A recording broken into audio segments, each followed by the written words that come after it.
আল্লাহ পাক বলছেন, আয়াহসাবুল ইনসানু আইয়ুতরাকা সুদা, মানুষ কি মনে করছে নাকি আমি তাকে এমনি ছেড়ে দেব, তার কোনো হিসাব নিকাশ হবে না? হিসাব নেবেন কে? সরাসরি আল্লাহ হিসাব নেবেন, বায়া কোনো মাধ্যম থাকবে না, সব হিসাব আল্লাহ রাব্বুল আলামিন নেবেন।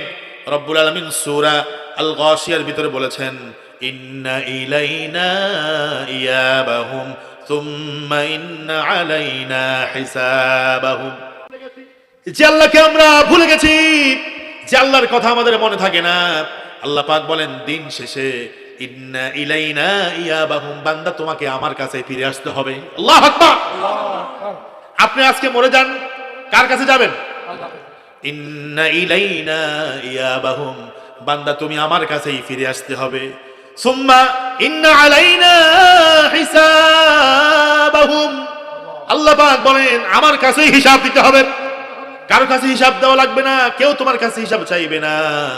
বান্দা মৃত্যুর পরে তুমি আমাকে হিসাব দিতে হবে, আমার কাছে হিসাব দিতে হবে। আল্লাহু আকবার। আপনার প্রতিবেশী মরে গেলে আপনি কি বলেন? ইন্না লিল্লাহি ওয়া ইন্না ইলাইহি রাজিউন। অনেকে এটার অর্থ জানে না, কিন্তু এটা বলতে পারে। এটার অর্থ কি? ইন্না লিল্লাহি, আমরা কার জন্য? আল্লাহর জন্য। ওয়া ইন্না ইলাইহি রাজিউন, আমরা আবার একজনের কাছে মৃত্যুর পরে ফিরে যাব। তিনি কে? যে আল্লাহর কাছে যাবেন, যে আল্লাহই হলো আমার আপনার শেষ ঠিকানা। ওই আল্লাহর জন্য সিজদা দেওয়া দরকার আছে না নাই? ওই আল্লাহর জন্য নামাজ পড়া দরকার আছে না নাই? ওই আল্লাহর জন্য কুরআন তেলাওয়াত করা দরকার আছে না নাই? ওই আল্লাহর কথাগুলো মাহফিলে বসে শোনার দরকার আছে না না? আমার ভাইয়েরা, এই পৃথিবীতে আপনার আপন বলতে কেউ নাই, একজন আছে, তিনি কে? আল্লাহর কসম দিয়া বলি, আপনার যদি টাকা পয়সা কম হয়, আপনি যদি গরিব হয়ে যান, দেখবেন আপনার বিবি আপনার সংসার করবে না। আপনি যদি অভাবী হয়ে যান, আপনার সন্তান আপনার কথা শুনবে না, ঠিক কিনা কোন? আপনার মা বাবাকে টাকা না দিতে পারলে আপনার মা বাবা বলবে কুলাঙ্গার সন্তান, আপনার পরিচয় দিবে। কিন্তু একজনের গোলামি করেন আর না করেন, একজনকে সেজদা দেন আর না দেন, তিনি সব সময় কিন্তু আপনার রিজিকটা ঠিক মতোই দেয়। তিনি আপনাকে অক্সিজেন দেয়, তিনি আপনাকে বাতাস দেয়, তিনি মাটির নিচ থেকে আপনার জন্য সুপেয় পানির ব্যবস্থা করেন। আল্লাহু আকবার করেন।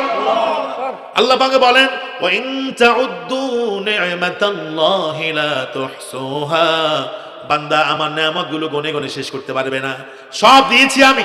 আল্লাহু আকবার করেন।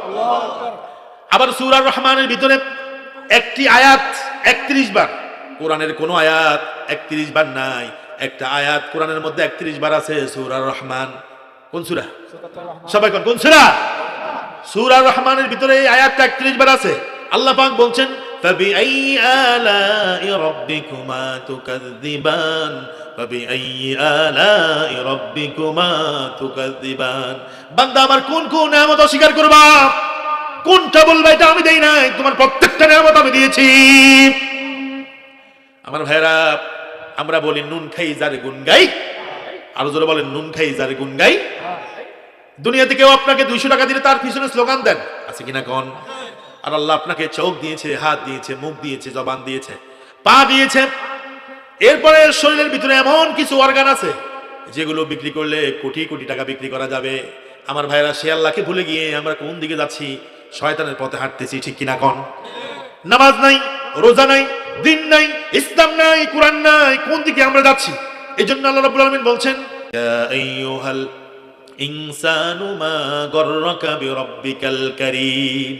ও মানুষ, ও মানুষ, জবাব দাও, কিসে তোমাকে দয়ালু আল্লাহ রব্বে কারীম থেকে তোমাকে গাফেল করেছে? বান্দা জবাব দাও। বান্দা জবাব দিতে পারবে? আমার ভাইয়েরা, পরকালে আল্লাহর সামনে যেতে হবে, হিসাব দিতে হবে। আল্লাহ যত নেয়ামত আমাদেরকে দিয়েছেন, প্রত্যেকটা নেয়ামত সম্পর্কে জিজ্ঞাসা করবে, ঠিক কিনা?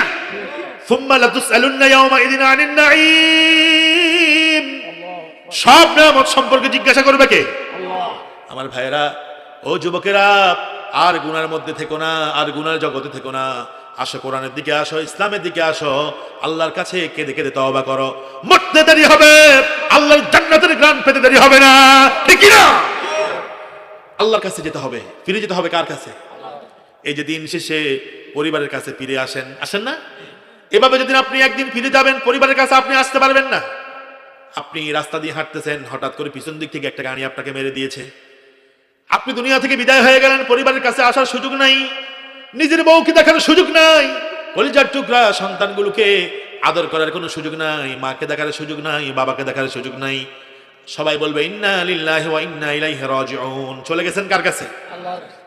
আমার ভাইয়েরা, রব কত সুন্দর করে প্রশ্ন করছেন বান্দারা, ও বান্দারা, তোমরা যারা বেপরোয়া হয়ে গেছো, তোমরা যারা আমাকে বলে গেছো, তোমরা যারা নিজেদের মন মতো চলতেছো, খেয়াল খুশি মতো চলতেছো, যেভাবে ইচ্ছে সেভাবে চলো, মন চেয়েছে গানের আড্ডায় বসে গেছো, মন চেয়েছো জুয়ার আড্ডায় বসে গেছো, মদের আড্ডায় বসে গেছো, গুনাহের কাজে যুক্ত হয়ে গেছো, তুমি কি মনে করতেছো নাকি তোমাকে আমি এমনি ছেড়ে দিব?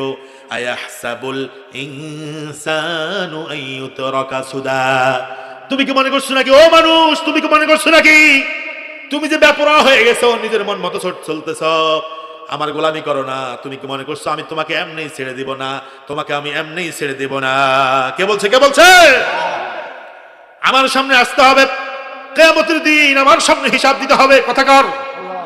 আবার সূরা হাক্কার 18 নম্বর আয়াতে আল্লাহ রাব্বুল আলামিন বলছেন, ইয়াউমাইযিন তু'রাদুনা লা তাখফা মিনকুম খাফিয়া। বান্দা, রাতের অন্ধকারে কি করেছো? গোপনে গোপনে কি করেছো? দরজা আটকিয়ে, ঘরের দরজা জানালা আটকিয়ে কি করেছো? তোমার কোনো কিছুই গোপন থাকবে না। আমি আল্লাহ রাব্বুল আলামিনের কাছে যখন তুমি আসবে, তোমার সব গুনাহগুলো আমি ওপেন করে দেব। আল্লাহু আকবার। সেদিন অনেকে লজ্জিত হয়ে যাবে, লজ্জিত হয়ে যাবে। বাবার সামনে সন্তানের আমলনামা দেখানো হবে, মায়ের সামনে সন্তানের আমলনামা দেখানো হবে। মানুষগুলো লজ্জিত হয়ে যাবে, লজ্জিত হয়ে তারা পালিয়ে যাওয়ার চেষ্টা করবে, আর বলবে, আল্লাহ যদি মৃত্যু দিতেন, যদি মরে যেতাম, ইয়া লাইতানি কুনতু তুরাবা, আজকে যদি মাটির সাথে মিশে যেতাম কতই না ভালো হতো, আজকে যদি মাটির সাথে মিশে যেতাম কতই না ভালো হতো। আবার কেউ কেউ লজ্জায় বলবে, আল্লাহ আমাদেরকে আবার মৃত্যু দেন, আমরা মৃত্যুবরণ করতে চাই। আল্লাহ তাআলা তখন বলবেন, সুম্মা লা ইয়ামুতু ফিহা ওয়া লা ইয়াহইয়া। বান্দারের মৃত্যু তো শেষ হয়ে গেছে, মৃত্যু হবে না। আল্লাহু আকবার। তোমাকে শাস্তি দেওয়া হবে আমার ভাইয়েরা। এজন্য মৃত্যু হওয়ার আগে এখনো সময় আছে, ভালো হয়ে যান। ফাফিরু ইলাল্লাহ,